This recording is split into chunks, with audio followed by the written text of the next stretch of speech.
خلاف ابلیس نے کون سے تیر چھوڑے ہوئے ہیں، مگر خداوند ان تمام تیروں کو پرگندہ کرتا ہے۔ اور داؤد اس لیے بیان کرتا ہے، داؤد کی ترقی اور داؤد کی سرفرازی کا راز بھی یہی تھا، اور وہ بیان کرتا ہے، کہتا ہے دشمنوں نے میرے لیے جال بچھائے، دشمنوں نے میرے لیے پھندے لگائے، مگر خدا میرے ساتھ تھا۔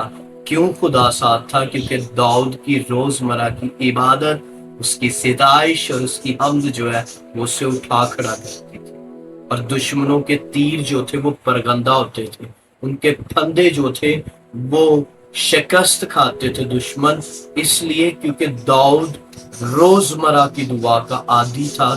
اور جب آپ روزمرہ کی دعا کے عادی ہو جائیں گے تو پھر آپ موسم کی پرواہ نہیں کریں گے۔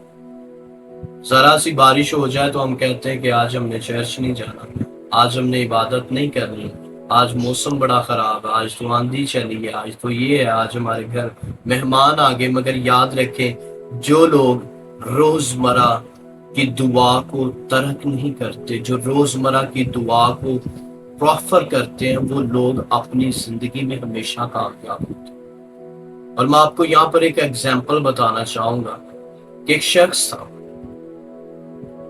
اس کے پاس ایک بہت ہی خوبصورت گھوڑا تھا، اور وہ میدان میں باندھ کر چلا جاتا تھا، جا کر اپنے کوٹھڑی میں، اپنے کمرے میں جا کر سو جاتا تھا۔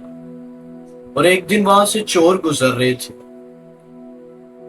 اور کیا ہوا کہ چوروں نے دیکھا کہ نہیں، یہ تو میدان میں بندھی ہوئی ہے، نہ کوئی آگے ہے نہ کوئی پیچھے ہے، تو ہم اسے جا کر پکڑتے ہیں اور لے جاتے ہیں۔ اور کیا ہوا کہ جیسے ہی وہ اس گھوڑے کے پاس گئے ہیں تو اس کے چاروں طرف جو ہے وہ آگ جلنا شروع ہو گئی، اس کی محافظت کے لیے، اس گھوڑے۔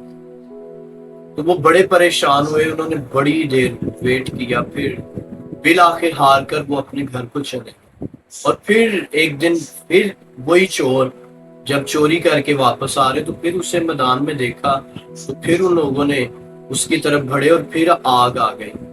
اور وہ مسلسل 3 دن ایسا ہی کرتے رہے، اور چوتھے دن کیا ہوا کہ چوتھے دن پھر گزرتے ہوئے انہوں نے دیکھا کہ آگ نہیں آئی،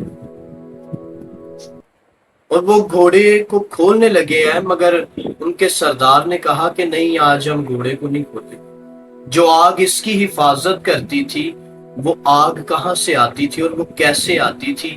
آج ہم اس کے مالک کو اٹھائیں گے اور اس سے یہ پلیا لیں گے، تاکہ جب ہم چوری کرنے کے لیے نکلیں تو جب کوئی ہم پر رپورٹ کرے گا، جب ہماری طرف کوئی پولیس کو بھیجے گا، تو یہ آگ ہماری بھی حفاظت کرے گا۔ تو انہوں نے کہا کہ ہم اس کے گھوڑے کو نہیں لیں گے، اب اس کے مالک کو اٹھاتے ہیں۔ انہوں نے رات کے ٹائم اس کا دروازہ نوک کیا، تو وہ شخص اٹھا اور گھبرایا اور پریشان ہوا کہ بھائی کیا ہوا، آدھی رات آپ لوگ دروازہ نوک کر رہے۔ تو وہ شخص بتانا شروع ہو گئے کہ بھائی تیرا گھوڑا جو ہے میدان میں 3 دن ہو گئے، ہم سٹرگل کر رہے ہیں کہ اسے وہاں سے لیں اور لے کر چلے جائیں، مگر اس کے چاروں طرف آگ ہی آگ آ جاتی۔ تو اس نے کہا کہ اس کا کیا راز ہے، اس کے پیچھے کیا وجہ ہے، کیوں ایسے آگ آ جاتی؟